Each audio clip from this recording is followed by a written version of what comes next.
We had been married a little over 5 years by then. There were ups and there were downs, but mostly downs.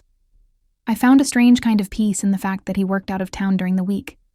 When he was gone, the house felt calm. It was just me, his kids, and my child, and that made everything easier. The weekends when he came home were the hard part. I was leaning hard on God, trying to make everything okay, hoping prayer could fix what was broken between us. But the harder I tried, the worse things seemed to get. His temper grew shorter, his words sharper. The house is filled with tension, sarcasm, silence, or the next outburst waiting to happen. Around that time, I was working at a company where a traveling nurse came in to use our services. She was lively, easy to laugh with, and after a while, she asked if I wanted to hang out. I started going over to her place here and there, meeting her friends. We'd drink a little, talk a lot, and do things the church would frown upon.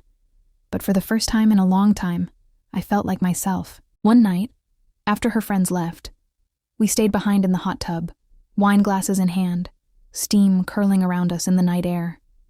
She asked about my marriage, and I told her, carefully at first, then all at once. After listening, she said, "It sounds like you're always giving. What about you? What about your needs, your child's needs?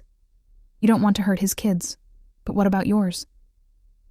Her words landed somewhere deep, unexpected and honest, but they really impacted me. I went home and kept moving forward, trying to keep the marriage alive.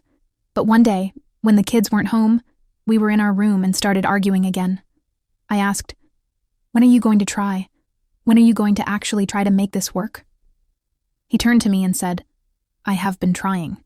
Something in me shifted, like a light turning off, or maybe on. I realized I'd been waiting for him to try, waiting for something that was never coming.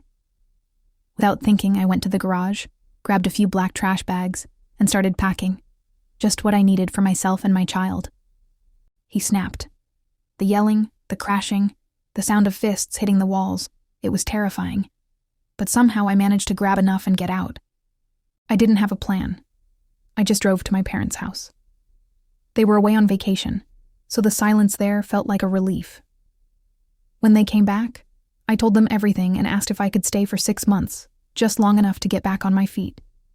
I was working but had no savings, no place lined up. They agreed, and that's where I started again, from nothing but free.